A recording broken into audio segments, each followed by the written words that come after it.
amalan apa yang bisa membantu ruh agar naik makomnya? Itu dulu Pak, jangan jawab dulu Pak Ustadz ya. Pak, tadi saya sudah lumuskan ya, amalan jasad, sholat, zikir, baca Quran. Oke? Sholat, zikir, baca Quran. Amalannya nafs jiwa itu adalah melemahkan jiwa. Gimana caranya? Puasa, kurangin tidur, kurangi emosi, kurangi nafsu ngomong. Nah, saya ini kan banyak ngomong nih. Saya harus punya waktu Pak mendengarkan orang dan diem. Kalau enggak, ini bisa mental juga ini. Bahaya juga ini mulut ini. Amalannya kolbu adalah menyebut-nyebut nama Allah. Maka amalan kolbu dia harus nyebut Allah, Rahman, Rahim. Ya. Ambillah Asmaul Husna, pelajari kepada ahlinya, nanti dikasih Pak zikir-zikirnya. Naik sendiri Pak kolbunya. Amalannya ruh hanya memandang dan merasakan Allah Subhanahu wa ta'ala. Allah itu dekat apa jauh? Dekat apa jauh? Allah mengatakan apa? Inni qarib, aku sangat-sangat dekat. Tapi terasa nggak? Kenapa tidak terasa? Karena ruh ini dipenjarakan oleh kolbu, kolbu dipenjarakan oleh nafs, nafs oleh tubuh ini. Lengkap Pak. Jadi benarlah Nabi mengatakan, ini dunia, ini penjara bagi orang yang percaya kepada Allah. Ya, sijnul mu'min.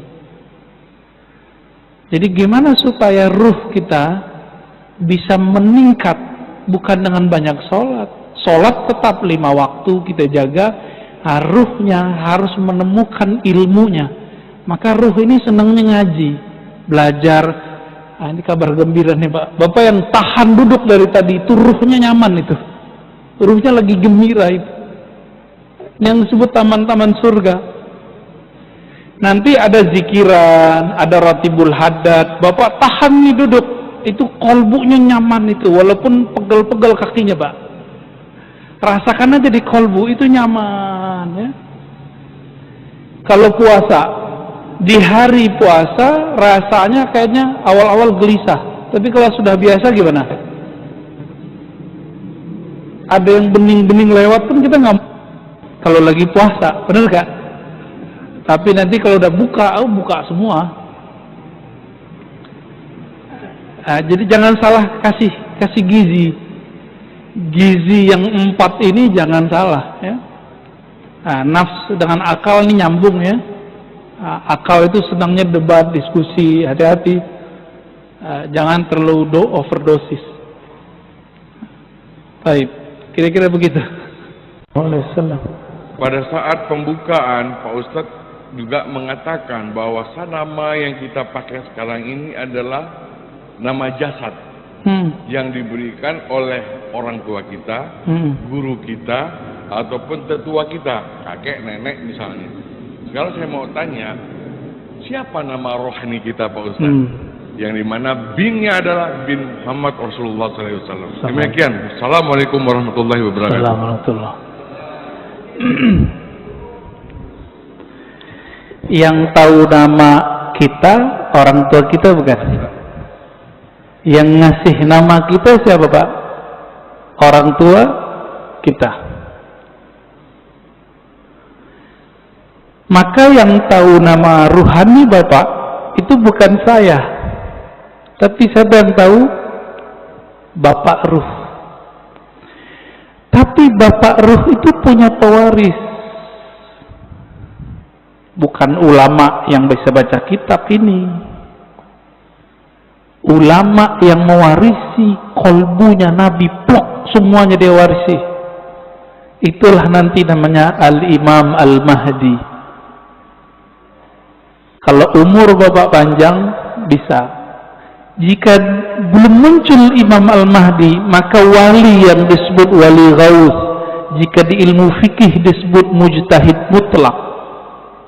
Mujtahid mutlak, dia tahu nih barang hukumnya apa, keluar namanya.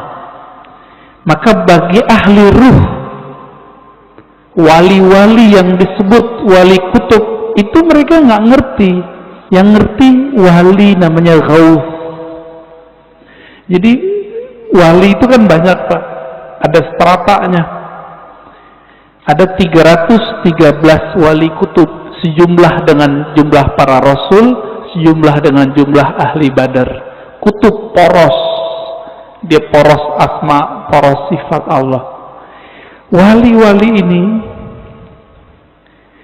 ada satu pemimpin yang jadi guru mereka, orang tua rohani mereka sekarang ini.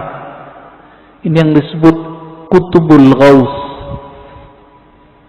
Dan itu cuma satu di dunia, dan pasti keturunan Rasulullah. Sayangnya mastur, tersembunyi, nggak boleh muncul Pak.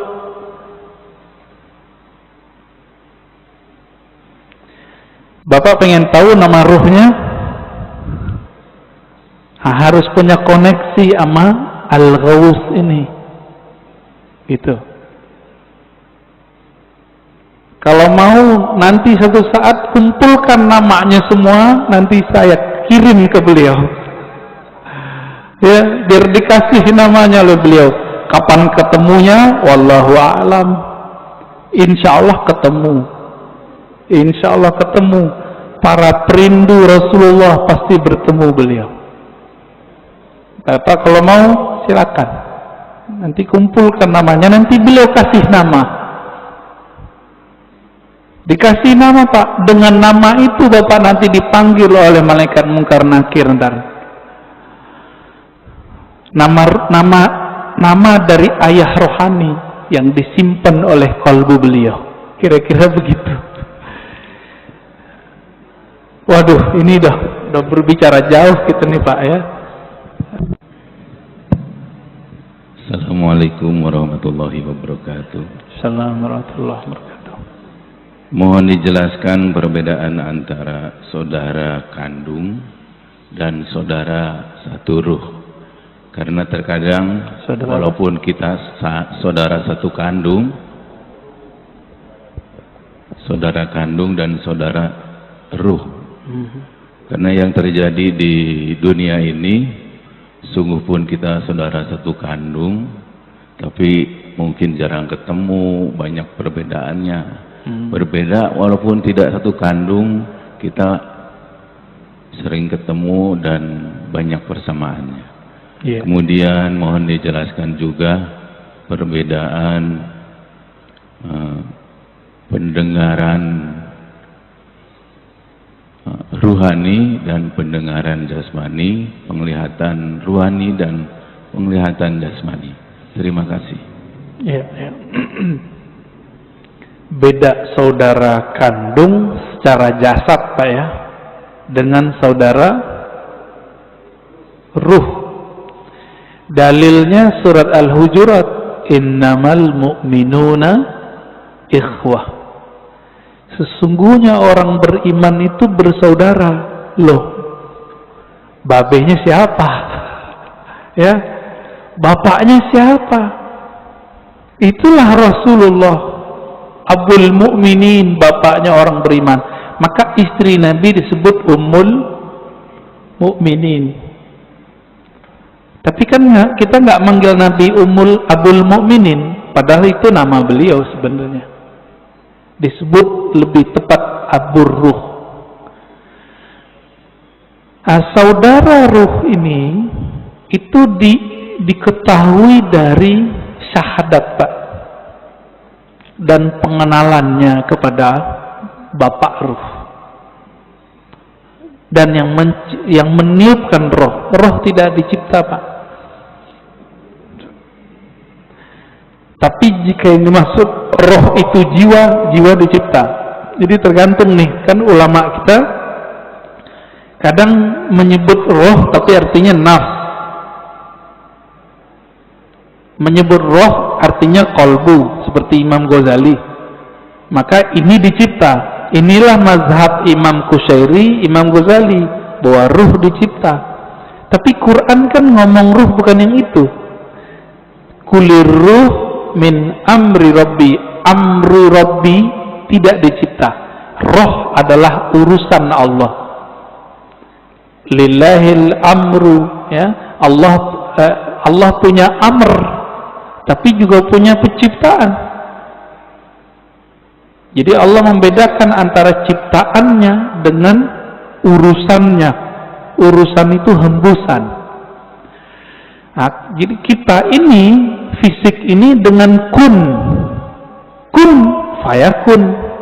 Kalau ruh enggak, tiupan Pak, tiupan dari Allah Subhanahu Wa Taala. Sedangkan nur, nah yang Bapak cerita tadi, nur itu pancaran. Maka manusia itu dalam dirinya minimal ada 3 nasab. Ada nasab jasad, ada nasab nur, ada nasab ruh. Kalau nasab jasad, banyak yang tahu.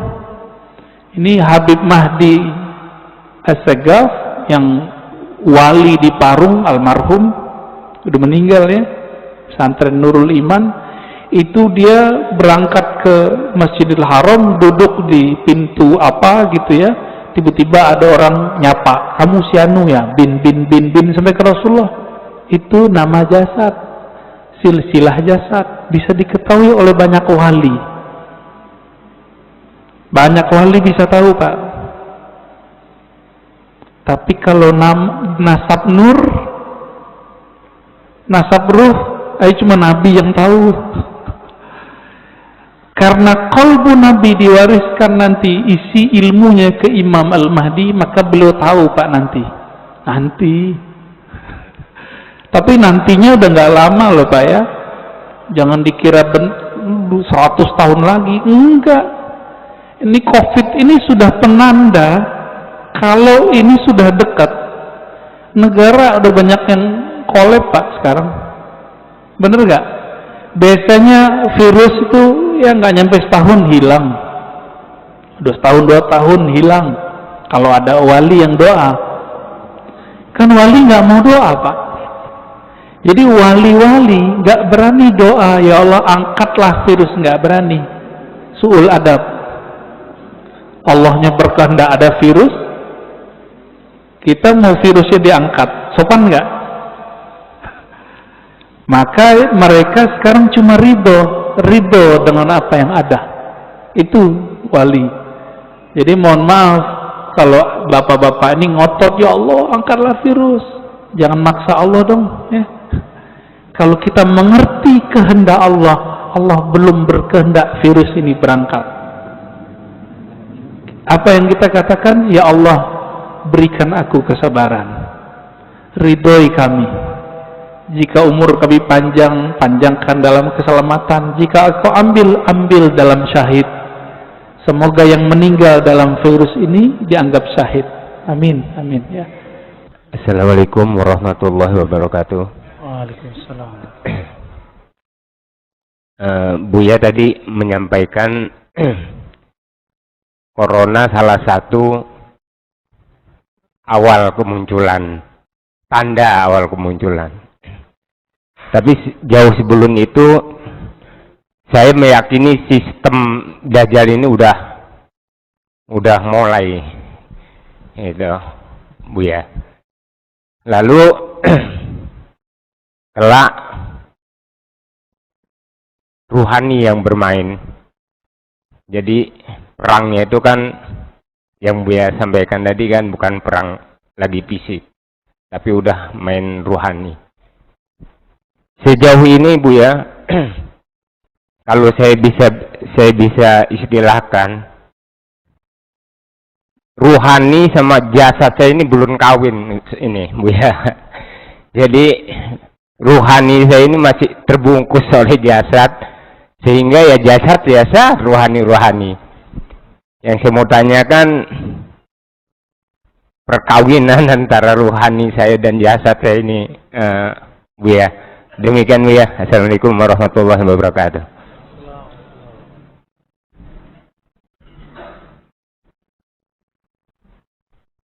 Ya, manusia ya. Nih, kita buat ilustrasi. Bapak, saya kasih serban ya. Oke, sejenggot dikit. Kayak Pak Panji. Ya.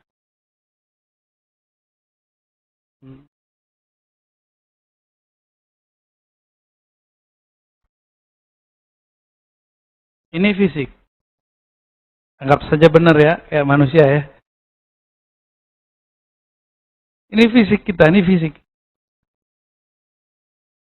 Tubuh ini dari mana? Dari tanah. Ntar kalau dia pulang, kemana dia pulangnya? Pulang ke tanah. Tubuh ini fisik, kembali ke fisik. Maka tidak perlu perkawinan antara tubuh ini dengan ruh. Ruh kita ditiupkan Allah dulu di perut ibu kita. Berarti kita inilah yang disebut alien sebenarnya.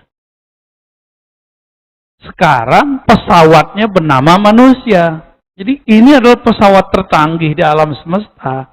Jangan cari-cari piring terbang. Itu di rumah aja tuh piring terbang. Show. Ya. Hemat saya begitu, Pak. Piring terbang tercanggih ini tubuh manusia ini. Di dalamnya ada energi dahsyat yang bernama ruh.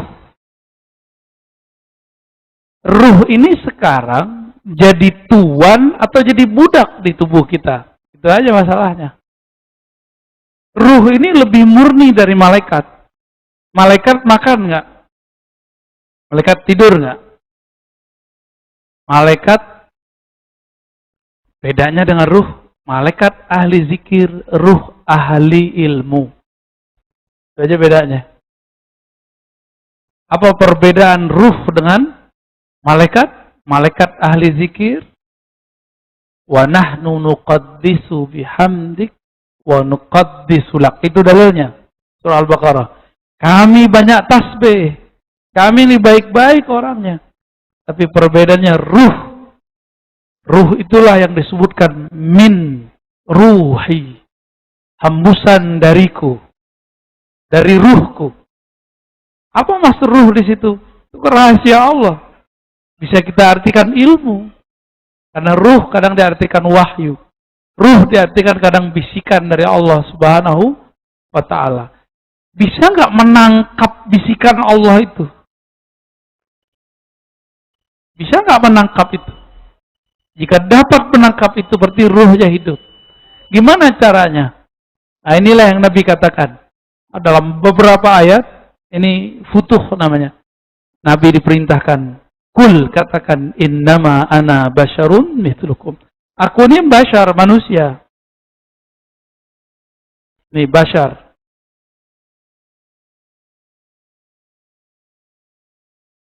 Basyar itu manusia, man. Manusia laki-laki lah ya, manusia. Bedanya apa? Kalian gak sadar, aku sadar. Makanya yuha ilayya. Diwahyukan ke dalamku. Apa yang diwahyukan ke dalamku? Bahwasannya la ilaha illahu. Bahwasannya Allah tiada Tuhan yang berhak disembah kecuali Dia. Berarti ciri-ciri ruh sudah hidup. Di kolbunya hanya ada ilah. Apa arti ilah? Tuhan, itu terjemahan. Tuhan, apalagi arti ilah?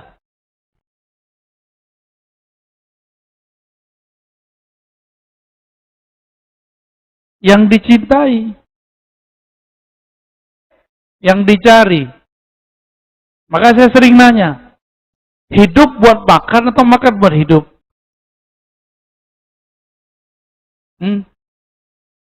Yang benar yang mana nih? Ruh kita butuh gak makan nasi begitu? Malaikat aja gak makan, apalagi ruh. Lalu makanan malaikat apa? Zikir. Kita punya sisi malaikat, itu kolbu namanya. Jadi Bapak di dalam ini ada namanya kolbu.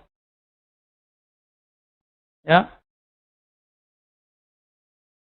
Kolbu ini makanannya cuma zikir. Kebanyakan mursyid, guru, kiai berhenti di sini. Zikir pagi sore, zikir malam, zikir khofi, berhenti di situ. Padahal ada lanjutannya. Bagian terdalam dari diri seorang itu ada namanya ruh. Di situ ada pengetahuan tentang Allah Subhanahu wa Ta'ala, dan pengetahuannya mutlak. Itulah yang disebut al-haqqu min rabbika. Jika turun ilmu ke dalamnya, itu pasti benar. Makanya ilmu Rasulullah pasti benar. Karena Rasulullah manusia, kita manusia. Kenapa beliau pasti benar, kita pasti tidak benar? Karena kalam yang muncul dari kalbu beliau, itu munculnya bukan dari ro'yu, bukan karena sekolah, bukan karena pengalaman hidup, bukan karena zikir yang banyak, tapi karena di kalbunya ada ruh yang hidup. PR kita ke depan, Bapak Ibu, ayo belajar ilmu ruh. Belajar hadis, tapi targetnya ngerti ruh. Ini belajar hadis, belajar sunnah, nyalahin orang lagi. Berarti gagal paham. Karena ahli ruh tidak ada kepentingan menyalahkan orang. Kalaupun menyalahkan, itu karena sayang. Bukan menyalahkan yang dikemukakan. Bukan kata sunnah bid'ah yang dikemukakan. Ya, tapi rahmah yang dibicarakan.